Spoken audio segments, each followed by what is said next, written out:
Bonjour et bienvenue en cuisine. N'oubliez pas de vous abonner à ma page avant de commencer. Je vous propose aujourd'hui des buns butternut et fromage.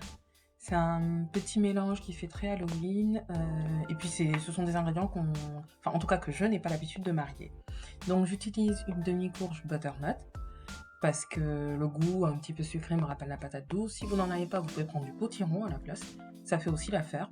Ou une courge. En tout cas, on est dans on est dans la période d'Halloween, donc voilà, des légumes de saison, on va dire. Pour faire ces petits buns, il va me falloir aussi, donc en plus de la courge butternut, il me faudra de la muscade, du sel et du poivre pour assaisonner. Il faudra aussi du beurre. Toutes les quantités, comme d'habitude, sont en barre d'infos via le lien pour le blog. Il me faudra aussi de la levure de boulanger, celle-ci donc qu'on utilise pour les brioches, de la farine, du beurre, un œuf. Là, il y avait la moitié de la farine, la deuxième moitié, de toute façon, vous aurez les quantités. Et pour la farce au fromage, donc du fromage blanc, j'ai pris fromage blanc 0% pour faire genre, et de l'emmental râpé. Donc, je commence par vider ma courge butternut, l'éplucher, la couper en petites tranches comme ça, et on va les mettre à la vapeur. Il faut compter 20 minutes pour que ce soit bien cuit. Je n'aime pas faire bouillir parce que sinon ça prend trop d'eau. Une fois que j'ai fait cuire ma courge butternut, donc vous voyez là, je la hache grossièrement, pas besoin de mixer. Donc dans le saladier dans lequel on va faire la pâte.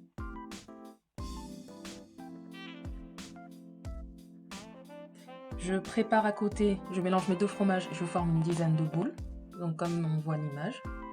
Ensuite, je prends un petit peu d'eau chaude pour délayer ma levure de boulanger. La chaleur va commencer l'activation. Il ne faut pas prendre de l'eau bouillante, parce que sinon ça va tuer les levures. De l'eau tiède, c'est parfait.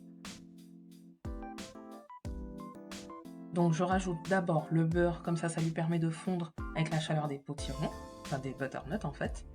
On mélange et maintenant on va venir ajouter tous les autres ingrédients. Donc la muscade, on va mélanger, on va rajouter aussi l'œuf, la levure. Et là donc il y a la moitié de la farine qu'on va ajouter ensuite. Et la deuxième moitié, on va la rajouter directement sur le plan de travail pour bien pétrir la pâte en même temps. Donc là, j'ai rajouté mon jus de levure, si je peux l'appeler comme ça. Quand vous ajoutez l'œuf, pensez à bien casser le jaune, donc à bien taper sur le jaune d'abord, avant de mélanger de manière homogène.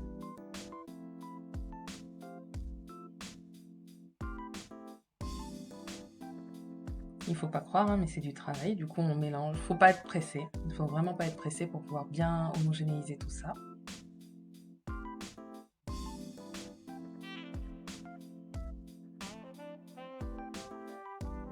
On rectifie l'assaisonnement avec du sel que j'ajoute, sachant que le fromage, je ne l'ai pas du tout salé. Donc la farce en fait.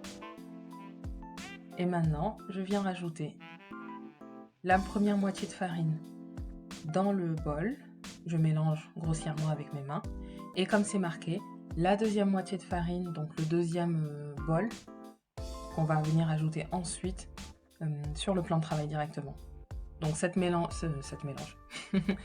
préparation que vous apercevez là, on va la verser sur le plan de travail et ensuite mélanger. Vous obtenez cette pâte. Donc il faut prendre une petite portion, aplatir sur ses mains, mettre le fromage au milieu et refermer.